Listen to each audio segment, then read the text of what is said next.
नूर Muqaddam case के आजकल बहुत चर्चे हैं। टीवी ऑन करो तो नूर मुकद्दम केस को डिस्कस किया जा रहा है, अखबार को देखो तो उसी केस को डिस्कस किया जा रहा है। मैं भी काफी दिनों से सोच रहा था कि मुझे भी इस टॉपिक के ऊपर कुछ बोलना चाहिए, लेकिन मैं ये समझ नहीं पा रहा था कि मुझे इस टॉपिक को लेके किस पहलू को डिस्कस करना चाहिए। लेकिन आज मैंने सोचा कि मुझे इस टॉपिक के ऊपर बात करनी चाहिए,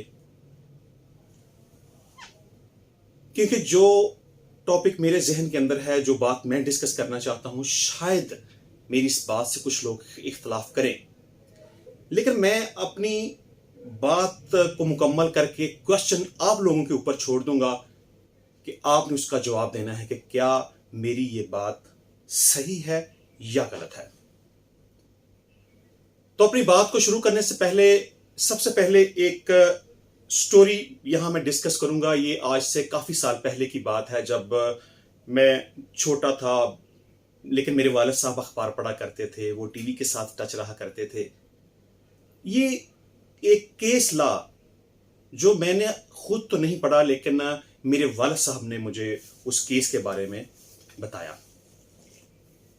काफी साल पहले की बात है कि एक साइमा नाम की खतून, जिसका कोई मजहबी बैकग्राउंड था, उसने घर से भागकर अपनी मर्जी के साथ किसी शख्स के साथ निकाह कर लिया।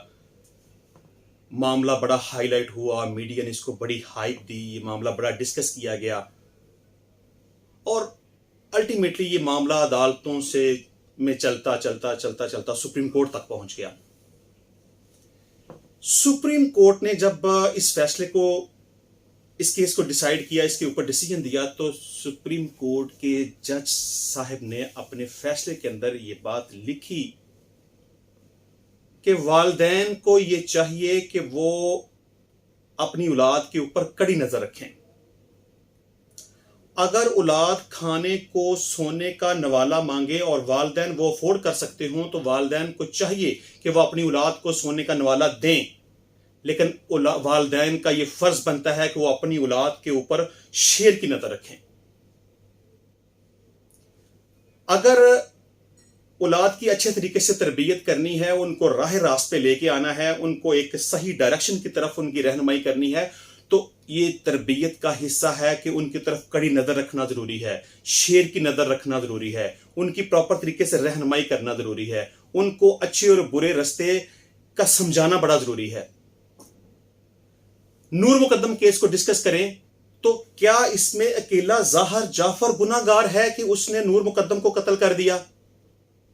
वो यकीनन इस हद तक गुनाहगार है कि उसने नूर मुकद्दम के साथ एक नाजायज ताल्लुक रखा। वो गुनाहगार है कि उसने नूर मुकद्दम को बड़ी बेदर्दी के साथ कत्ल किया। गुनाहगार है कि उसने उसके साथ नाजायज मरासम और ताल्लुकात रखे। लेकिन क्या इसमें अकेला जाहिर जाफर गुनाहगार है? क्या सिर्फ अकेले जाहिर जाफर को उसकी सजा मिलनी चाहिए? क्या इसमें नूर मुकद्दम बिल्कुल पाकबाज है, उसका कोई कसूर नहीं है इसके अंदर? क्या इसमें जाहिर जाफर के वालिदैन का कोई कसूर नहीं है? क्या इसमें नूर मुकद्दम के वालिदैन का कोई कसूर नहीं है?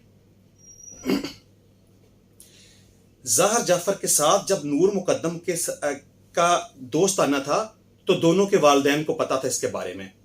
वो आपस में मिलते थे, वो एक दूसरे के साथ टाइम गुजारते थे, वो एक दूसरे के साथ रातें गुजारते थे। क्या इस बात का नूर मुकद्दम के वालिदैन को नहीं था पता? यकीनन उनको पता था। क्या इस बात का जाहिर जाफर के वालिदैन को नहीं था पता? उनको भी पता था। जिस दिन मर्डर हुआ उससे पहले 2-3 दिन जब नूर मुकद्दम अपने घर से गायब थी, तो नूर मुकद्दम के वालिदैन को पता था कि वो किधर है,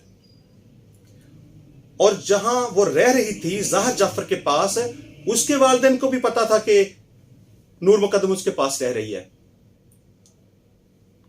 नूर मुकद्दम के वालिदैन ने अपनी बेटी को इस हद तक परमिशन दे रखी थी कि वो अपनी मर्जी के साथ, वालिदैन की रजामंदी के बगैर या उनकी रजामंदी के साथ, जिस भी तरीके से वो जाहिर जाफर के साथ रह रही थी, किस रिश्ते के साथ, कोई रिश्ता नहीं था उनके दरमियान। उनके दरमियान कोई जायज रिश्ता नहीं था, उनके दरमियान कोई निकाह का रिश्ता नहीं था। वो आपस में नाजायज तौर पर वक्त गुजार रहे थे, नाजायज तौर पर रह रहे थे। अब यहां कौन गुनाहगार है? क्या इसमें नूर मुकद्दम का कोई कसूर नहीं है कि वो एक ऐसे बंदे के साथ रातें गुजार रही थी जिसके साथ उसका कोई रिश्ता नहीं था, एक ऐसे बंदे के साथ रातें गुजार रही थी जो कि उसका हस्बैंड नहीं था? इसमें क्या उस नूर मुकद्दम के वालिदैन का कोई कसूर नहीं है जिन्होंने अपनी बेटी को इस हद तक आजादी दे रखी थी कि वो एक गैर मर्द के साथ शब रोज गुजारती थी? क्या उसके वालिदैन का कोई कसूर नहीं? उनसे ये क्वेश्चन नहीं किया जाना चाहिए? क्या इसमें ज़ाहर जाफर के वालिदैन का कोई कसूर नहीं है जिनको ये पता था कि उनका बेटा एक औरत के साथ बगैर किसी जायज रिश्ते के उसके साथ रह रहा है, शब रोज गुजार रहा है? कौन गुनाहगार है इस सारे प्रोसेस में? क्या सिर्फ अकेला ज़ाहर जाफर गुनाहगार है कि जिसने ये कत्ल किया? इस सारे प्रोसेस के अंदर नूर मुकद्दम भी गुनाहगार है, ज़ाहर जाफर भी गुनाहगार है, ज़ाहर जाफर के वालिदैन भी गुनाहगार हैं, नूर मुकद्दम के वालिदैन भी गुनाहगार हैं। तो पीछे जो सबसे पहले मैंने स्टोरी बयान की थी कि वालिदैन को चाहिए कि औलाद अगर खाने को सोने का निवाला भी मांगे तो उनको दें, लेकिन उनकी तरफ शेर की नजर रखें। बहुत शुक्रिया।